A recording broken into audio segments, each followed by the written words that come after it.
छात्रों, आज हम कुछ महत्वपूर्ण सूक्तियों को लेकर प्रस्तुत हुए हैं, जिनके विषय में हमें जानना परम आवश्यक है।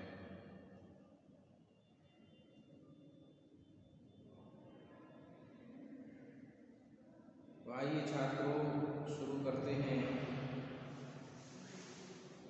आज की ये सूक्तियाँ।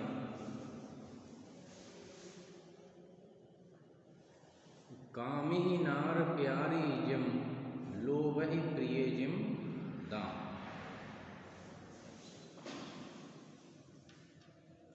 कामिही नार प्यारी जिम लोभहि प्यारी जिम दाम।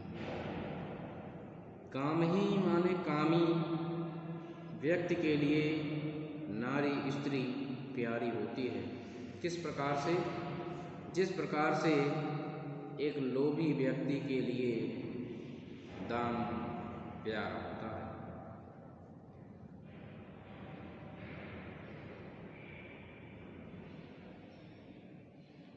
लोभी व्यक्ति एक एक पैसे के लिए सहेज कर रखता है और खर्च नहीं करता।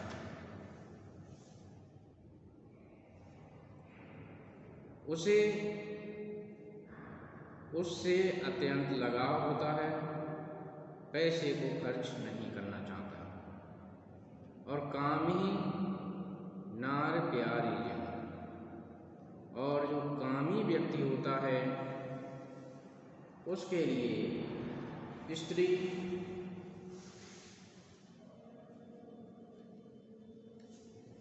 सदैव आकर्षण का केंद्र होती है। लोभी व्यक्ति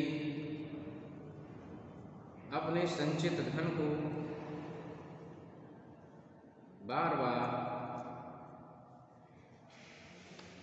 उठ कर देखता है कि कहीं वह धन किसी ने चुरा तो नहीं लिया। उसी प्रकार से कामी व्यक्ति भी बार बार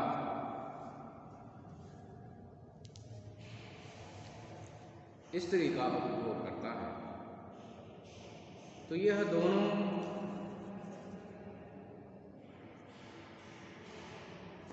अपने अपने विषय की ओर आसक्त होते हैं, क्योंकि इन दोनों का ही ध्यान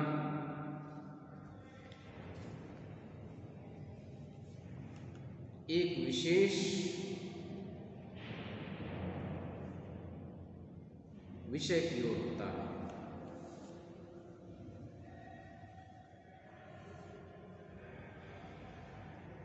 और जीवन के अन्य पक्षों से ये दोनों ही प्रकार के लोग अपरिचित रह जाते हैं। उसका कारण है कि ये दोनों एक पक्ष पर ही अपना बहुमूल्य समय नष्ट कर देते हैं।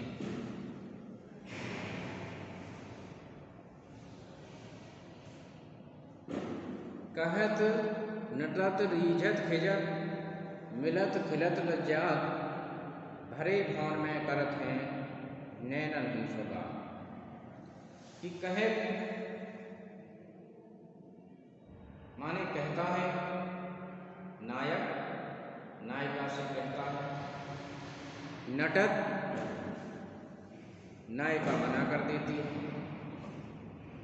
नायक और नायिका एक निश्चित स्थान पर और निश्चित समय पर मिलते हैं, परंतु जब नायिका उस निश्चित स्थान पर निश्चित समय पर नहीं पहुंचती तो नायक उससे मिलने के लिए उसके घर आता है और नायक कहता है, कहत माने कहता है, नटत मेहनत माने मना कर देती नायक, और उसकी इस अदा पर रीझत नायक रीझ जाता।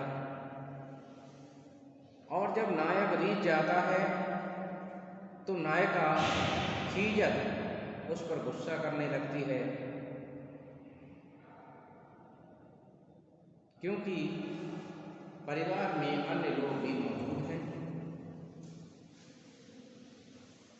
उसके बाद वह अपनी आंखों को ऊपर उठाती है, नेत्रों को ऊपर उठाती है, तो नायक और नायिका दोनों की आंखें चार होती हैं। मिलत माने मिलती हैं, आंखें एक दूसरे से मिलती हैं,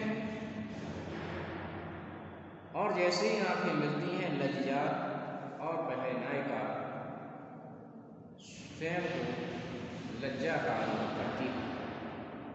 हरे भवन में करत हैं नैन सुबह। इस प्रकार से नायक और नायिका दोनों ही परिवार के सदस्यों से भरे हुए हवन में अपने नेत्रों के इशारों से ही अपने मन की बात एक दूसरे तक पहुंचा देते हैं।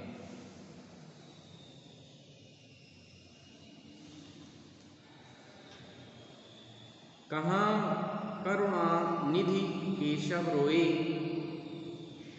जागत नाही अनेक जतन करे, भारतवासी रोए।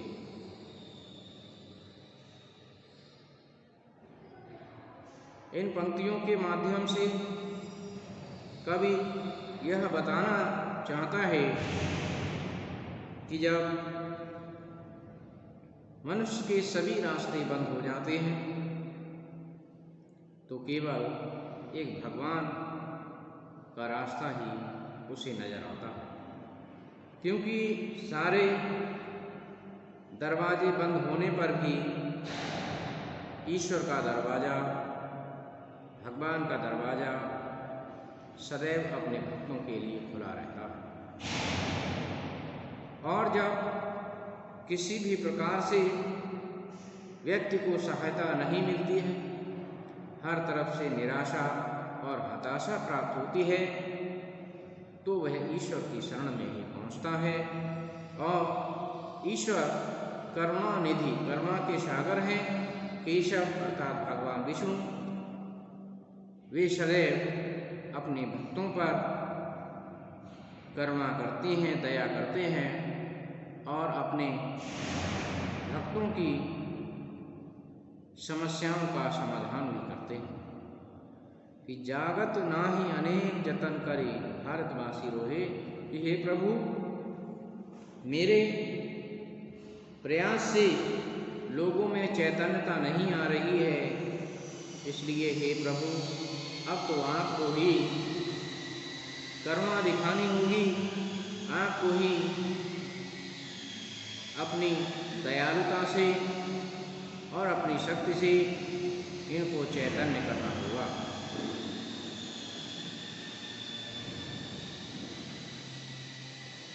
तो इस प्रकार प्रभु करुणा के सागर भगवान विष्णु की कृपा प्राप्त करने की इसमें बात कही गई है। कि गंध विहीन फूल है जैसे,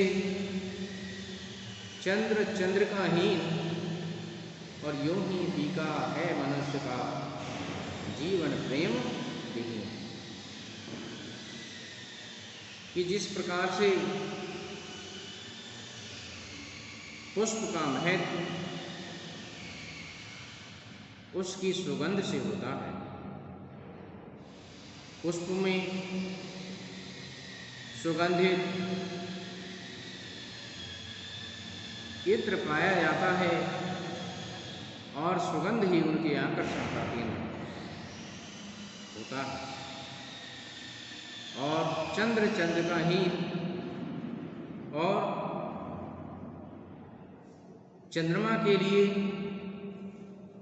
चांदनी सुशोभित करती है। यदि आसमान में केवल चंद्रमा चमकता रहे और उसके साथ यदि चांदनी न हो तो शायद वह उतना सुंदर नहीं लगेगा। इसी प्रकार से यूं ही फीका है मनुष्य का जीवन प्रेम विहीन। इसी प्रकार से मनुष्य के जीवन में सब कुछ होने पर भी यदि उसे प्रेम प्राप्त नहीं हुआ है, यदि वह स्वयं प्रेम नहीं करता, यदि उसे लोग प्रेम नहीं करते, तो उसका जीवन अच्छा नहीं होता है। इसलिए प्रेम का महत्व सर्वोपरि है और वह प्रेम मनुष्य का मनुष्य के प्रति और मनुष्य का प्राणी के प्रति प्रेम होना चाहिए। और सच्चा प्रेम आंतरिक प्रेम होता है, ना कि बाह्य। जो प्रेम अंतर मन को छूता है वह प्रेम कहलाता है, और जो प्रेम केवल मानसिकता पर आधारित होता है वह प्रेम नहीं बल्कि वासना कहलाती है।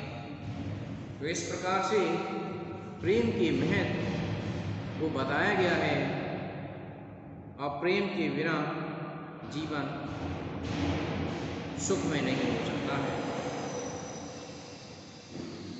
अगली सूक्ति है कि मैं नीर भरी दुख की बदली। यह महादेवी वर्मा जी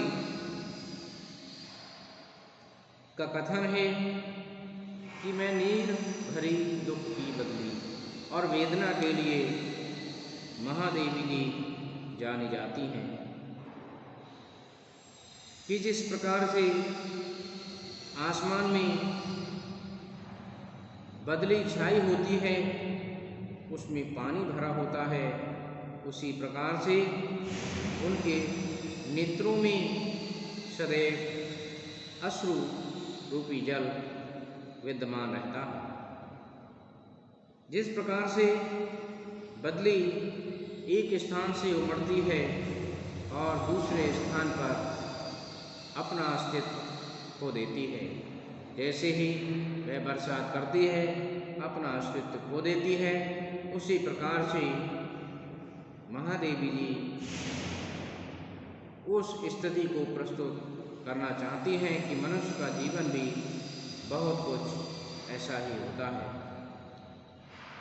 ये जीवन बदली की भांति दुखमय भी है और नश्वर भी है। इसीलिए उन्होंने कहा है कि मैं नीर भरी दुख की बदली। तो मैं समझता हूँ छात्रों कि आपने इसको अवश्य समझा होगा। धन्यवाद।